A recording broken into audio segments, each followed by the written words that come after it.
Good morning viewers, my self doctor Premta Saini.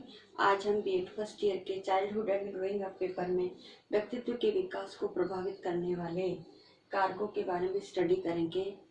व्यक्तित्व व्यक्तित्व के अंतर्गत हमने व्यक्तित्व क्या है, उसका अर्थ, परिभाषा, विशेषताएं और उसको निर्धारित करने वाले कारकों के बारे में, साथ ही उसके जो प्रकार हैं उसके ऊपर पूर्व में वीडियो बना करके अपलोड कर दिए हैं। आप उसको देखिएगा। उसके पश्चात आप इस वीडियो को देखिएगा कि वो कौन कौन से फैक्टर है जो व्यक्तित्व के विकास को प्रभावित करते हैं। जैसा कि रेक्स और नाइट महोदय ने कहा है कि व्यक्तित्व के विकास को प्रभावित करने वाले कारकों में उसके शारीरिक संरचना संबंधी कारक, पर्यावरण संबंधी कारक और जन्मजात जो है वह कारक ज़्यादा इम्पॉर्टेंट रोल प्ले करते हैं जो व्यक्ति के व्यक्तित्व के विकास को प्रभावित करते हैं। तो आज हम इनमें से कुछ कारकों की स्टडी करेंगे और कुछ कारक जो हैं वो नेक्स्ट वीडियो में आपको बताए जाएंगे। तो व्यक्ति के विकास को प्रभावित करने वाले कारक में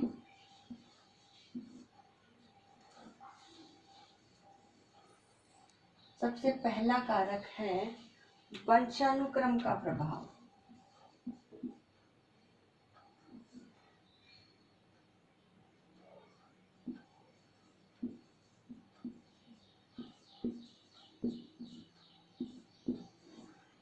अब जो वंशानुक्रम का कारक है वह भी प्रत्येक व्यक्ति के विकास को प्रभावित करता है। अब जो वंशानुक्रम है, वंशानुक्रम के अंतर्गत व्यक्ति के जो शारीरिक संरचना है, साथ ही उसके अंदर जो मानसिक शक्तियां हैं वह प्रभावित होती हैं। सपोज कीजिए, अगर व्यक्तित्व के अंदर किसी व्यक्ति के जो पेरेंट्स हैं वो इंटेलिजेंट है, तो ये माना जाता है कि जो बच्चा पैदा होगा या जन्म लेगा वह भी इंटेलिजेंट ही होगा। तो ये वंशानुक्रम का जो इफेक्ट है, लेकिन इसके ऊपर भी कई विद्वानों द्वारा मतभेद भी हैं, लेकिन फिर भी वंशानुक्रम एक ऐसा कारक है जो व्यक्ति के व्यक्तित्व के विकास को प्रभावित करता है। जैसा कि फ्रांसीसी महोदय जो गाल्टन है उन्होंने कहा है कि व्यक्तित्व के विकास को प्रभावित करने में शारीरिक संरचना के साथ साथ उसकी मानसिक शक्तियों में भी विभिन्नता हमें दिखाई देती है।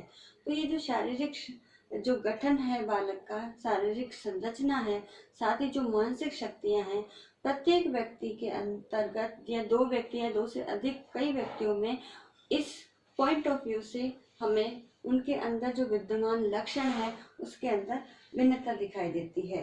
साथ ही कई प्रकार के अगर हम ये माने कि जैसा कि हैरीमैन एक महोदय है, उन्होंने कहा है कि मनुष्य के व्यक्तित्व का जो स्वाभाविक विकास है वो स्वभाव के विकास अपने आप में ही विकास नहीं है। जो विकास का जो परिणाम है व्यक्तित्व को डेवलप करने में वो स्वाभाविक रूप से नहीं हो रहा है, बल्कि उसमें उसके माता पिता के कुछ निश्चित शारीरिक, मानसिक और संवेगात्मक तथा व्यावसायिक शक्तियां उसे प्राप्त है। यानी जो बालक का विकास हो रहा है वो स्वाभाविक रूप से अपने आप ही नहीं हुआ है। उसकी पर्सनैलिटी के अंदर जो भी चेंजेस हमें दिखाई दे रहे हैं, बल्कि वो चेंजेस उसके माता पिता के अंदर जो थे, चाहे वो शारीरिक रूप में थे, मानसिक रूप में थे, संवेगात्मक रूप में थे या व्यावसायिक शक्तियों के रूप में विद्यमान थे, वो लक्षण वो वंशानुक्रम के माध्यम से ही एक पीढ़ी से दूसरी पीढ़ी में हस्तांतरित होते हैं। तभी वो हमें वंशानुक्रम का जो इफेक्ट है वो हमें पर्सनैलिटी पर दिखाई देता है। नेक्स्ट इसमें जो प्रभाव बताया है वो है जैविक कारकों का प्रभाव।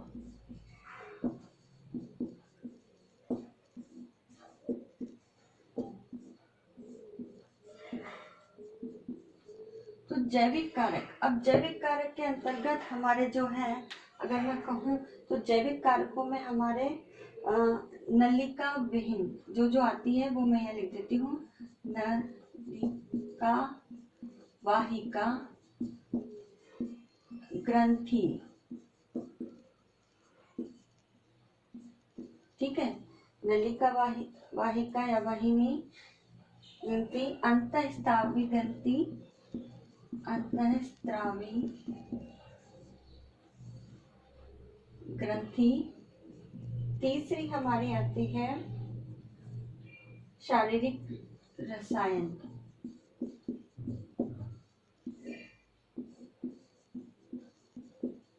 तो जो हमारी बॉडी में केमिकल बनते हैं, तो ये बायोलॉजिकल जो जैविक कारक है, उन जैविक कारकों में ये तीन जो है, चाहे नलिका वाहिका या नलिका वहीन ग्रंथि,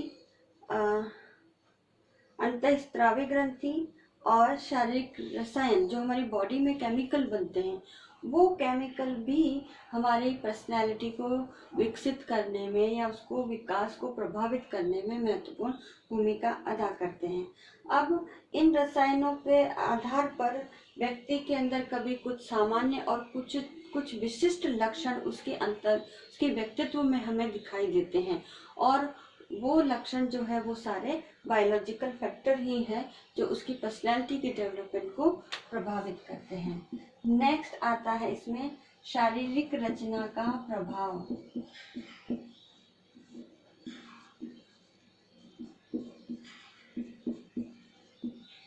अब शारीरिक रचना में जैसे व्यक्ति की शारीरिक जो रचना है, उसकी लंबाई चौड़ाई, उसका जो फिजिकल स्ट्रक्चर है, उसका कद है, उसके नेत्र, बाल, उसके बॉडी का स्ट्रक्चर, उसकी मुखाकृति वो किस प्रकार का है, तो ये सभी जो शारीरिक संरचना के अंतर्गत सम्मिलित फैक्टर हैं, ये भी व्यक्ति के व्यक्तित्व के विकास को प्रभावित करते हैं। जैसा कि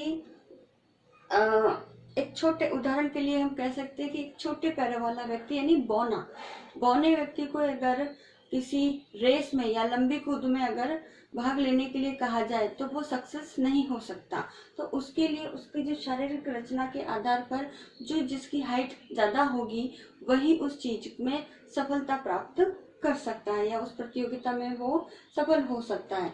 इसीलिए मैकडूगल महोदय ने भी कहा है कि हमें उन विशिष्टताओं को अप्रत्यक्ष प्रभावों को निश्चित रूप में स्वीकार करना पड़ेगा जो उसके शारीरिक रूप में हमें दिखाई देती है। यानी वो विशिष्टताएं जो शारीरिक रचना के अंतर्गत शारीरिक रचना के आधार पर व्यक्तित्व को प्रभावित करती है, तो उन सभी विशिष्टताओं को हमें अप्रत्यक्ष रूप से स्वीकार करना पड़ेगा जो शारीरिक संरचना का निर्माण करती है। तो इस प्रकार इस शारीरिक रचना का प्रभाव भी बालक के व्यक्तित्व के विकास पर पड़ता है। नेक्स्ट जो इसका कारक है वो है दैहिक प्रवृत्तियों का प्रभाव।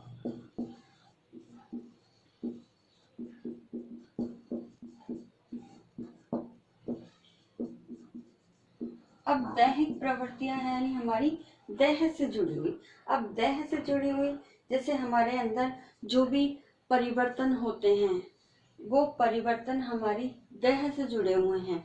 अब उन परिवर्तनों में चाहे हम प्रत्यक्ष या अप्रत्यक्ष रूप से, चाहे हमारे आंतरिक या बाह्य जो हमारी बॉडी है उससे रिलेटेड हो सकते हैं, चाहे हमारी उसके अंदर हमारी महत्वाकांक्षा या हमारी महत्वाकांक्षाहीन स्थिति हो सकती है। साथ ही इसके अंतर्गत ये कारक जो दैहिक प्रवृत्तियां हैं हमारी, ये व्यक्ति को सक्रिय या निष्क्रिय बनाती हैं। तो ये सभी प्रवृत्तियां भी बालक के व्यक्तित्व के विकास को प्रभावित करती हैं। अब इसके अंतर्गत वुडवर्थ महोदय ने कहा है कि शरीर की दैहिक दशा मस्तिष्क के कार्य पर प्रभाव डालने के कारण, यानी हमारी दैहिक दशा, हमारी बॉडी किस प्रकार की स्थिति में एग्जिस्ट कर रही है, तो वो हमारी दैहिक दशा हमारे मन पर प्रभाव डालती है, हमारे मानसिक स्थिति पर प्रभाव डालती है, और उसी के कारण व्यक्ति के व्यवहार तथा उसका व्यक्तित्व प्रभावित होता है। तो दैहिक प्रवृत्तियों के आधार पर भी व्यक्ति की मनोदशा, उसका व्यवहार और उसकी पर्सनैलिटी निर्धारित करती है। तो इस प्रकार व्यक्तित्व के विकास को प्रभावित करने में दैहिक प्रवृत्तियों के प्रभावों का भी महत्वपूर्ण योगदान है। इसके साथ ही आता है हमारी मानसिक योग्यता का प्रभाव। मानसिक योग्यता का प्रभाव। अब मानसिक योग्यता में हमारी जो मानसिक शक्तियां हैं, जो हमारे व्यवहार को निर्धारित करती हैं, जैसे हमारी तर्क करने की, चिंतन करने की, मनन करने की, आलोचना करने की, समीक्षा करने की, तो ये सारी जो हमारी शक्तियां हैं वो शक्तियां बुद्धि पर निर्भर करती है और बुद्धि के आधार पर ही हमारी मानसिक योग्यता निर्भर करती है। तो हमारी जो मानसिक योग्यताएं हैं वह भी व्यक्तित्व के विकास को प्रभावित करने में महत्वपूर्ण भूमिका अदा करती है। तो इस प्रकार जो भी व्यक्ति जितना भी मानसिक रूप से समाज के साथ एडजस्ट होगा, एक आइडियल बिहेव करेगा, आदर्श नागरिक होगा, वैसा ही उसका व्यक्तित्व हमें परिलक्षित होगा। और आज के इस वीडियो का एट द लास्ट पॉइंट है, उसके अंतर्गत विशिष्ट रुचि का प्रभाव।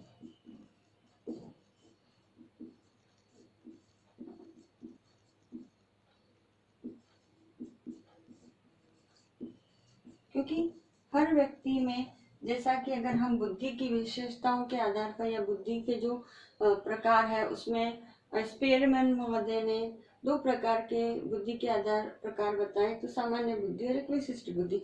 अब बुद्धि के आधार पर ही व्यक्ति के अंतर्गत उसकी जो पसंद, अगर मैं कह सकती हूँ कि पसंद और नापसंद दोनों निर्भर करती है। क्योंकि जैसा व्यक्ति के अंदर विशिष्ट योग्यताएं होगी तो उसके अंदर ऑलरेडी विशेष योग्यताओं के निर्माण के लिए उसके अंदर उस कार्य के अंदर रुचि होना आवश्यक होगा। अगर कुछ स्पेशलिटी है, जैसे कोई व्यक्ति संगीत में रुचि रखता है, कोई कला में रुचि रखता है, कोई शिल्प में रुचि रखता है, कोई कवि होता है, तो एनिथिकल हर व्यक्ति के अंदर एक विशिष्ट योग्यता विद्यमान होती है और ये विशिष्ट योग्यता या विशिष्ट कार्य जो व्यक्ति कर रहा है ये उसकी विशिष्ट रुचि पर निर्भर करता है। तो विशिष्ट रुचि के आधार पर ही उसके व्यक्तित्व को हम इस समाज में, इस सोसाइटी के अंदर देखते हैं। और ये विशिष्ट योग्यता व्यक्ति को समाज के अंदर कलाकार के रूप में, संगीतज्ञ के रूप में, कवि के रूप में स्थापित करती है। तो इस विशिष्ट योग्यता का प्रभाव भी व्यक्ति के व्यक्तित्व को, विकास को प्रभावित करता है। तो इसमें स्किनर और हैरीमैन ने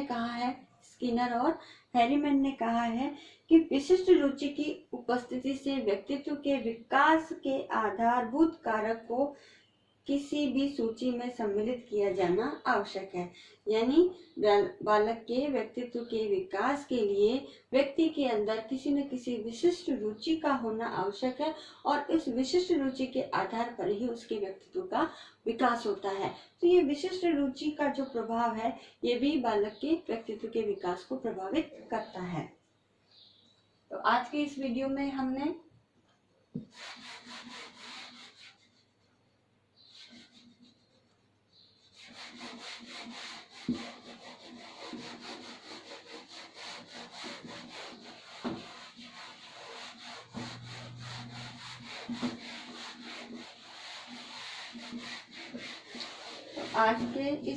हमने व्यक्तित्व के विकास को प्रभावित करने वाले 6 कारकों के बारे में स्टडी की।